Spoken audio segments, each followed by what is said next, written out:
Well, the showdown is set to go tonight here in Danville, Kentucky. This is the stage where Vice President Biden and Congressman Paul Ryan will go toe-to-toe. 4 years ago, some said Joe Biden was careful not to be too aggressive in his matchup with Governor Sarah Palin. But today there is word of a very different plan.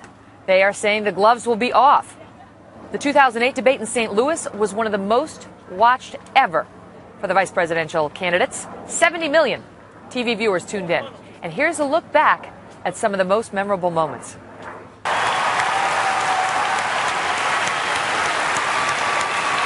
Nice to meet you. Hey, can I call you Joe? Okay, good. Thanks. Thank you. Thank you, Gwen. Thank you. Thank you. Ahmadinejad, Kim Jong-il, the Castro brothers, others who are dangerous dictators are ones that Barack Obama has said he would be willing to meet with without preconditions being met first. The chant is drill, baby, drill. And that's what we hear all across this country in our rallies because people are so hungry for those domestic sources of energy to be tapped into. I may not answer the questions the way that either the moderator or you want to hear, but I'm going to talk straight to the American people and let them know my track record also. And it's so obvious that I'm a Washington outsider and someone just not used to the way you guys operate, because here you voted for the war and now you oppose the war. You're one who says, you know, as so many politicians do, I was for it before I was against it, or vice versa. Well, that, of course, was then Governor Sarah Palin, and she joins me now. Right now live. She was, of course, the 2008 vice presidential candidate on the GOP ticket. Governor, welcome back to the program. Great to see you. It's fun to look at those clips, and I'm sure it's more fun for you now, 4 years removed from it, than it was the morning of.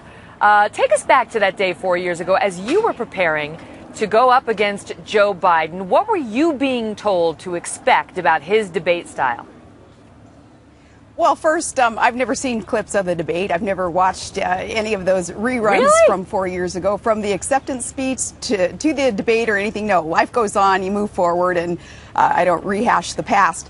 But I remember being handed about a week before the debate a stack of 5x8 cards about, you know, this high, full of facts and figures that had to do with John McCain's voting record, and campaign operatives wanted me to memorize many, in fact, all of those facts and pieces of data so that I would, my message would coincide with John McCain's. At the end of the day, though, that VP debater has just got to be themselves. They have to stand on their own record and what it is that they would propose in cooperation with the top of the ticket, the presidential nominee, and just tell the truth. And that is what Americans are going to crave tonight, is just to hear candidness and the truth from Joe Biden and from Paul Ryan. Now, in these vice presidential debates and these presidential debates, of course, they try to prepare you before you go out there, and they try to beat up on you more than you'll likely get beat up on when you actually go out there. That's what they've been doing on the Romney-Ryan side and also on the Democratic side. They are having Ted Olson, the former Solicitor General, play Joe Biden as Paul Ryan prepares for tonight's debates. Who played Joe Biden when you were getting ready to debate him, and was the real Joe Biden or the fake Joe Biden tougher to debate? I remember that Randy Schuneman played Joe Biden for at least one of our debate prep exercises, and I remember looking at him, staring him down, going, are you really going to be such a stinker in this debate prep? Because he was such a stinker and just hammering me left and right. But that is good prep. You know, Megan, I think it's going to be very important for Paul Ryan to do what I attempted to do 4 years, and that's try to coax out of Joe Biden his rationale for all the flip-flops. You know, he had just come out of a primary season where he was beating the heck out of Barack Obama and the positions that Barack Obama had taken as a senator all those years. And then the minute that he was chosen for the VP nomination on the Democrat ticket, Joe Biden all of a sudden said that, you know, Barack Obama then was the smartest boy in the room and that he was walking on water. And I so wanted to understand what all the flip-flops were in the positions that he had taken then, from going from senator to VP nominee. I hope that Paul Ryan gets to coax that out of him, because it's very important for the electorate to understand how politicians can change their minds, their policies, their principles, their foundational substance so quickly. And it's changed on a dime according to politics, not principle. Do you think that either of these men will be nervous tonight. Joe Biden's had some 18 debates under his belt just in the recent election cycles, because of course he was running for the Democratic nomination, didn't get it, lost to Barack Obama, but had a lot of debates on the Democratic side in advance. And Paul Ryan, he's a 7-term congressman, but this is really the first time, on a national ticket, as it was for you. So tell us, do you think there will be nerves on either side? I don't think so. I think especially Joe Biden, decades and decades and decades, probably longer than you've been alive, Megan, he has been a part of the political scene. And I think you get kind of numb to what people are saying about you and to you at that point in terms of anything that would gin up a nervousness. I think Joe Biden especially is like, it's another day. I think who's nervous tonight is Barack Obama, because he certainly wants to see the debate shift in terms of attention being deflected from his poor performance, his arrogance, his aloofness, his disconnection that he really exuded in his own debate performance last week. And he wants to see the public start talking about something else. And they will talk about something else, and that's the debate results after tonight.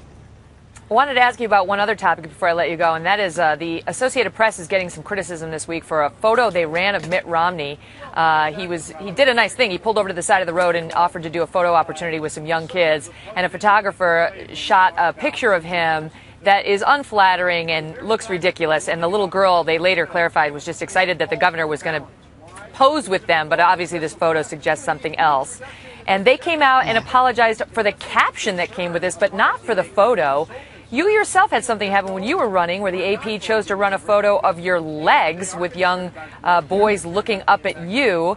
Do you think that this is media bias, or is it a, forgivable mistake? Hell yeah, it's media bias, and it's also some sexism when you consider what the response to Mitt Romney's photo is, which is degrading. And Associated Press, they're jerks for having run that, even with the caption. I mean, absolute jerks and bias to have tried to taint some people's view of Mitt Romney by running this photo. It's embarrassing. But when you consider people's their responses to what this picture is, I don't remember a whole lot of people getting too wee-weed up about the photos that were run of me 4 years ago, including the young men that looked like they were looking at my legs or up my skirt even.